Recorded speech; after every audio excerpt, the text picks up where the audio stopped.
Let's take a look tomorrow at the Daily Telegraph, because this is a problem for the Berejiklian government, this story. And Claire Armstrong and James O'Doherty have this story, COVID car crash. Premier Gladys Berejiklian deflected questions about loopholes in orders for the limo driver, who is patient zero in the COVID outbreak. But a whistleblower says private chauffeurs have never been made to follow the rules, Leisa. This is this bus driver, David Field. He drives passengers to hotel quarantine. He wears an N95 mask. He wears gloves. He's not allowed to touch baggage. His vehicle is deep cleaned regularly. He said we park next to the aircrew transport vehicles and we see them go in and come out with no cleaning. He said they're loading luggage. And he says he's not blaming the drivers. This is a problem for the government. So far, the accolades have been well deserved for the Berejiklian government in the way that it's handled COVID. But there's this story and another one in the Australian. What do you make of this one that the telly's got tomorrow?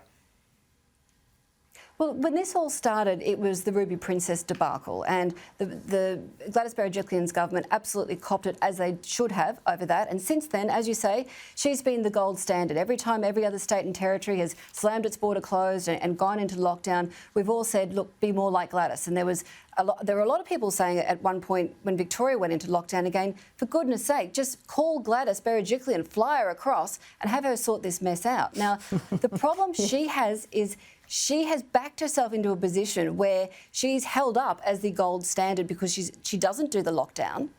But if she finds herself now in tomorrow, the next day or the day after, where she has to, politically, I don't think that's a very, very good position for her to be in at all, because she loses the crown of being, you know, the guide of what is gold standard for Australia when it comes to handling COVID. And the question needs to be asked, how on earth can limo drivers not be held to the same standard? Like Scott Morrison today said, well, this all falls back on the states. Anyone who's working in quarantine or in those transport roles all falls back on state and territory governments. It's their responsibility. So we're going to see this politicising of the finger pointing again as to who's responsible. But at the end of the day, we can't let what happened in Victoria happen again in another state or territory where we don't find out the answers. It can't be another, I don't know, I don't remember situation. We need to get to the bottom of it. And goodness sake, what are we, 15, 16 months in? It needs to be fixed. The problem is there aren't these very clear rules. Yeah, and everyone's got different rules too. I mean, I know that some Lord National Cabinet, but I don't.